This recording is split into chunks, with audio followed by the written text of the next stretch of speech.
আমার কোনো শোক নেই, আমার কোনো বিষাদ নেই।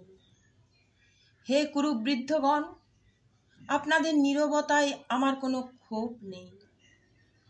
পিতামহ ভীষ্ম, ক্ষমা করবেন, আপনাকে প্রণতি জানাবার স্থিরতা আজ নেই। আর কর্ণ, তোমার জন্য ঘৃণাও বড় বেশি মনে হয়।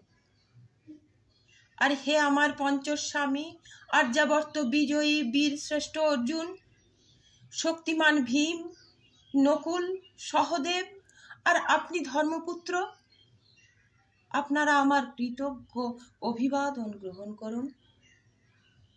আমি সর্বজ্ঞা নই, যজ্ঞভূমের অগ্নি থেকে আমার জন্ম, ধর্মাধর্মের ক্ষুরোধার পথ আমার অজানিত।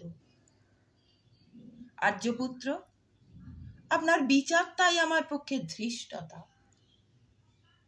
শুধু তোমাকে আমার জিজ্ঞাসা ছিল ফাল্গুনী, ঊর্ধ্বচারী মৎস্যের ছায়ালীন চোখের থেকেও দুর্লক্ষ কি দুর্যোধনের বুক?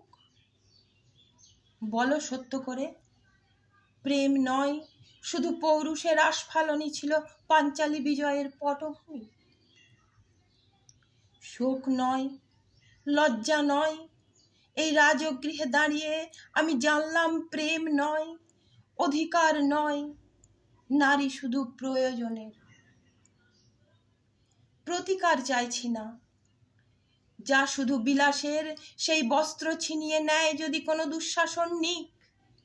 আমি কাঁদছি না, চারপাশে ভাসানের ডিঙায় পশুদের উদ্দাম নাচের ভঙ্গি আমি দেখছি না, চারপাশে ক্লীবদের অক্ষম বিলাপ আমি শুনছি না।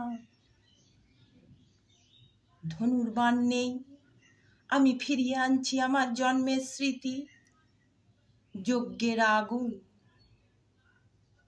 দ্রৌপদী নই, নই পাঞ্চালী, নই ভরত কুলবধূ, আমি কৃষ্ণা, যজ্ঞাগ্নি সম্ভূতা, শুধু নারী এক।